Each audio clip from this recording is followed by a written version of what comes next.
I'm on my starting times kick again. This time it refers to the NASCAR Nationwide race's starting time. And I'm referring to one, it's almost 6 o'clock in the morning, the day of the Nationwide race at the famed Indianapolis Motor Speedway. Well, the pre-race comes on at 4 if I'm looking at the schedule right. The race starts at 4:30. In fact, since I got the TV on mute, let me run the schedule. Hit the wrong button. Fat fingers on remotes. Sorry if I'm looking away, but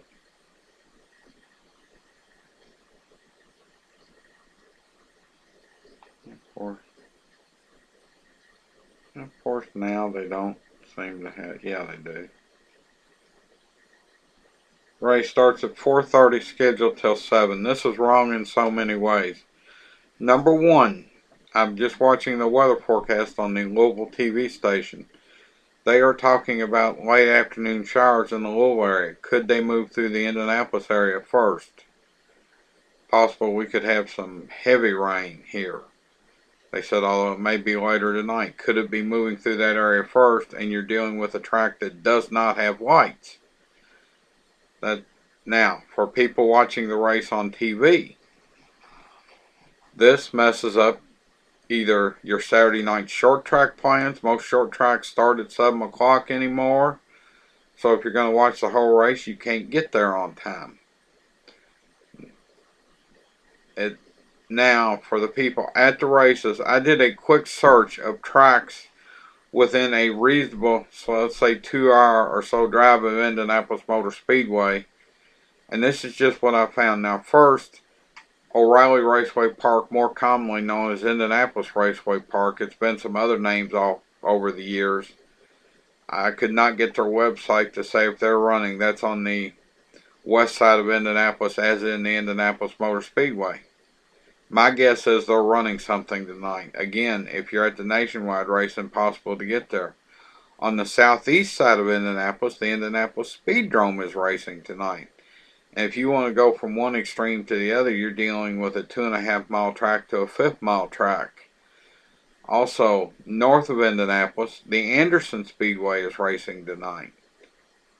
You're dealing with a 1/4 mile high banks. I almost call it a half scale bristle. I've been there many times with a figure 8 in the middle. Now, if you move south of Indianapolis, and sorry I did not check north of Indianapolis, the Brownstown Speedway, which is a dirt track, this is the Jackson County Fair Week. They are racing tonight. That's off the Seymour, exit 50 if you're coming from Indianapolis, probably 15 miles off the interstate. Not very far at all. Biggest problem is getting through Seymour. Once you're through Seymour, you're fine. I'm not a big fan of dirt, but people are. Moving further south, off the Scottsburg exit, about 20 miles to the west, is the famed Salem Speedway, which is racing tonight.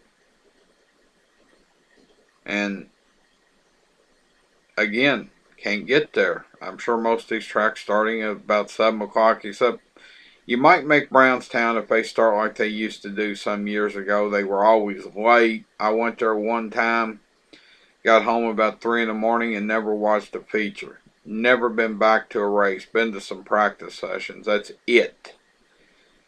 Let's move further south to Jeffersonville. And yes, when people go to these big races, they sometimes stay that far away. Jeffersonville is 4 miles north of Louisville.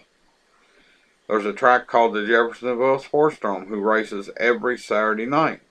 They're racing tonight. Let's say you're staying in the hotels down around Jeffersonville, Louisville. Be a nice little side trip. But again, if you go to the Nationwide race, you can't get there.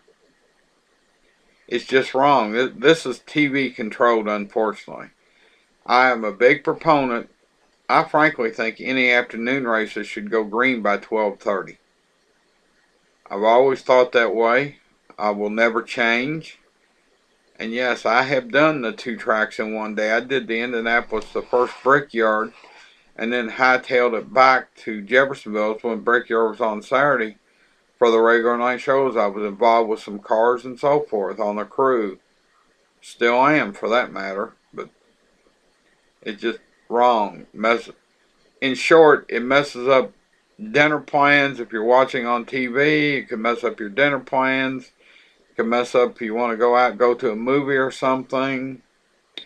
And my big thing, and I'm a Saturday night short track guy, and yes, I'm ashamed to admit, last week, without a lot of good stuff going on at the short tracks around here, I stayed home and watched Chicagoland. I had not done that till last year almost ever for these Saturday night races. Now, granted, I'd come home sometimes and watch them on a rain out, but it's just wrong to start the races that late.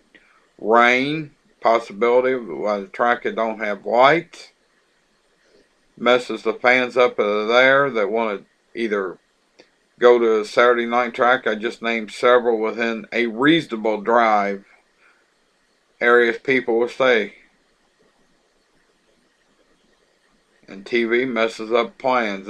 Again, disclaimer, this is strictly my opinion. I know it's TV controlled. I'm hoping with Fox and NBC taking over next year, contact NBC, contact Fox, and tell them, hey, let's not start these afternoon races at 4:30. That's not an afternoon race. I'm sorry, that's just not it. They talk about happy hour. Does anybody besides me remember when happy hour was after the Saturday support race and more closely resembled the track conditions? The cars would be running under, let's say, 200 miles if it's through Speedway or 200 laps into a short track race, but no more, and I don't understand it. Just my opinion.